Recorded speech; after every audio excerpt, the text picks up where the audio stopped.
Hey guys, so it's time for a traditional White Sox video. So I started with this last year, just making a video, like a video that if I would be a smartphone buyer, I would love to go to YouTube and find the phone that I'm interested in and try to see what is bad about this device. So, this is only going to be a video, not a full review of the Galaxy Mega 6.3. I probably will do that in the future. This is just going to be a phone pointing out maybe some of the obvious things about this, but maybe you just want to hear it from an experienced YouTuber or just an experienced smartphone lover, his opinions on the Mega 6.3, the obvious things and maybe some of the not so obvious things. So just focusing on the bad things here in this video, so you might find this video if you're interested in this device. Is this something for you, or is it too big? And yes, I have a special personality that you will probably hear in this video.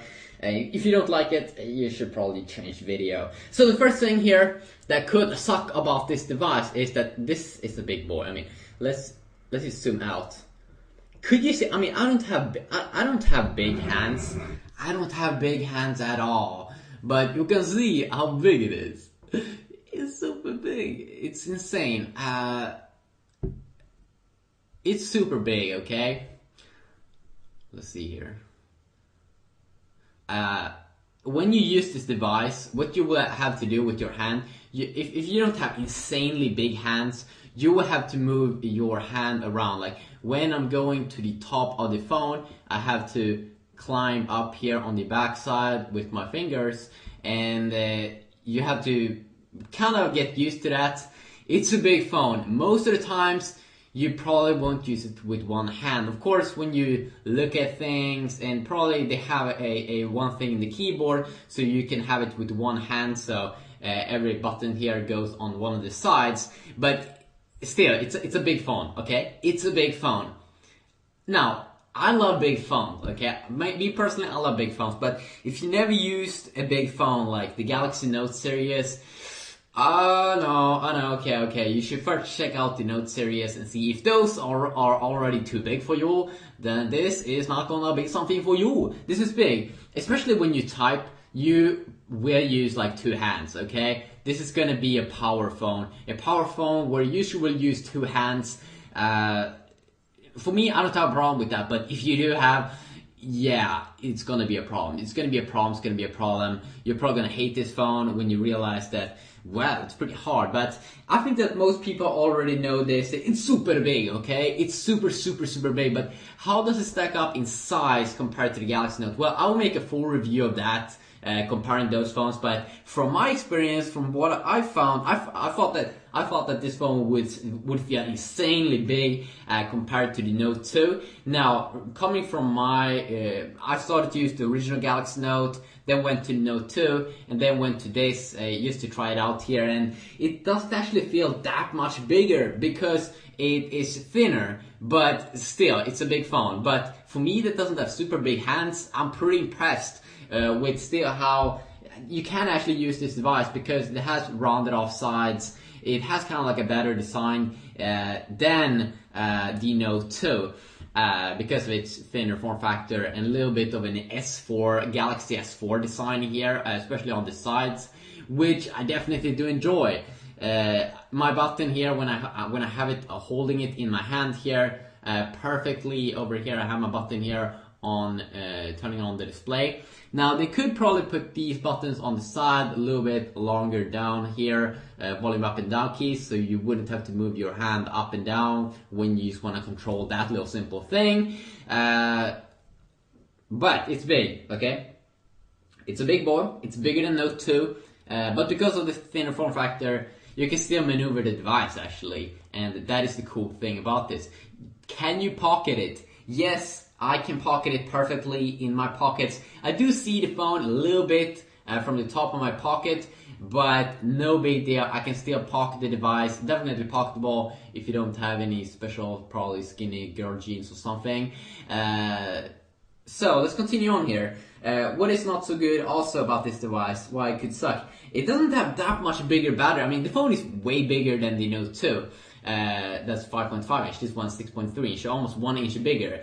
But it doesn't have that much bigger battery because it's still a thin device. So it only has 100 more milliamps, so you will get better battery life in the Galaxy Note 2. So don't buy this device if you want to have a better battery life. And then also, what I should say here, the S Pen or the Galaxy Note 2, that's a flagship device from Samsung from last year, and that one has higher specs, a little bit higher specs. This one is not meant to be a high-end device. This is like a mid-range device, I'm pretty sure, because it has a dual-core processor and stuff. So you won't get some of the good stuff. Like the Galaxy Note 2, it's a cheaper device, but you still get a better processor, better screen, a little bit better screen, and some other awesome things. Like the S Pen. The S Pen is a big deal. So this is Samsung's mega lineup, but with Samsung's Galaxy Note series, you do actually get a pen, and you can have fun. I usually take pictures, and then I can cut things out, and it's really, really awesome how much you can take advantage of the S Pen if you want to be a power user. It's really insane how good the Galaxy Note is. Also, one thing that kind of sucks with this device is that it only comes in 8 and 16 gigabyte variants. I have the 8 gigabyte variant here. Now, that means this one was also very expensive for being the 8 gigabyte variants. But you only get around 4 gigabytes available. Now, of course, when you take pictures and stuff, you do, and want to store video stuff on it, you do, of course, you can put in an SD card, like 32, 64 gigabyte, and you can put all of that on it. But in terms of apps, you can now move some apps to the SD card, but most of the times, big games like GTA, Vice City and stuff, you won't be able to move them to the SD card, so you won't be able to have that many high-end games on this device, which do kind of sucks, especially if you do have the 8 gigabyte variant. If you go though with the 16 gigabyte variant, you definitely will get a little bit more there of space to install some more extra games. But that's one of the bad things. I'm not really sure why you can't install games on the SD card. You should definitely be able to pull that off. So little memory there. Then also one thing here that I didn't actually think about when I was buying this device is that it has a TFT display, which means that it's not as good viewing angles as the AMOLED display that you get on the Galaxy Note 2, the Galaxy S3, and the Galaxy S4, and the Galaxy S2. Is it super bad? No. It's still a very, very good device, especially when you look you're right in front of it. But when you look at it from the side, it's definitely not as good as the AMOLED series. And of course now, because this is a 6.3 inch device with I assume 720p resolution, same as the Galaxy Note 2, but just because it's bigger, 6.3 inch, that means that the pixel PPI, of course, pixels per inch, will not be as impressive. So of course it will be a little bit lower. Will you see a difference, a massive difference? Of course not. You won't be able to do that because it's already a very, very high resolution. But you will definitely see a little bit, especially if you do some reading on the browser and stuff. Maybe you'll see some small difference. Now, another thing is also that this device costs a lot of money. Okay, it costs a lot of money. You can get the Galaxy Note 2, the LTE variant, even cheaper, and then you get the S Pen, a better quad-core processor, Samsung's own Exynos, that is playing games like GTA, Vice City better, and also that one as well on 16 and 32 gigabyte variant, maybe even a 64 gigabyte variant, which is making it extremely attractive there. Another thing also is that this device is pretty heavy, almost 200 grams.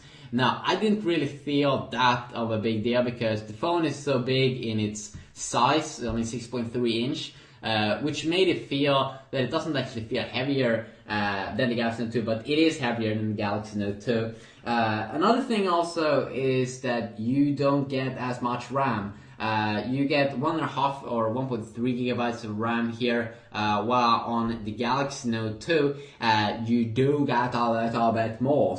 You do get around 2 gigabytes, I'm pretty sure. And one of the main things that's just better with the Note is that I'm a really big fan of the S Pen and Samsung's own feature with that. Like, if you really want to optimize the experience there, if you really want to go safe with the quad core and goodness, instead of this one has a very good processor as well. If you want to go with it's not laggy or anything, 1.7 gigahertz dual core like Qualcomm, Adreno 305 GPU. So I think that the GPU may be a little bit better than the Note 2, maybe perhaps. But the Note 2 has the Mali 400, which is Samsung's own, and has amazing support for almost every single game out there. Has amazing support. The reason why you would pick up this device and buy it And also nice 8 megapixel camera that I would check out a little bit more. Remember, this is not a full review, just a video mostly focusing on the bad things. But the main reason why you would buy this device, of course, is not because the screen is a little bit better, you have a little bit more extra there in specs, you have the pen. No, you already hear it in the name where you would pick up this device, and that is because it is the new Mega lineup. People will be impressed when you're walking around with this device. It looks insane, has amazing design, it's super thin. I'll check it out a little bit more, the browser experience and other cool things you can do with this device. I mean, it really is a cool experience, and you buy this device because you want something big. You want something that no one else has. Then this is probably the perfect choice. I will leave probably the pricing and the availability of this device in the description down below, and perhaps also my full review if I pull it off here in the near future. We'll see about that. But just a quick video. You can also mention more things if you do know any more bad things about this device in the description down below, some things that you might not enjoy. Remember, this is a niche product, it's not meant to everyone. It doesn't have the S Pen, it's a megaphone. It's for the people that like the good stuff, and I really do like the good stuff, and I can't wait to see. But I also like high specs and stuff, so I can't wait to see what Samsung's going to do with the next Galaxy Note 3 that we'll probably see in a few months. Yeah, quick little video here, and of course you can take out the battery and SD card and stuff, but that is stuff that I probably will talk about in future videos where I'll probably do my full review and stuff, but we'll see about that. Hopefully you enjoyed this video. If you did, please leave a like, and if you want to leave some feedback you can do so down below, and until next time, have a great day.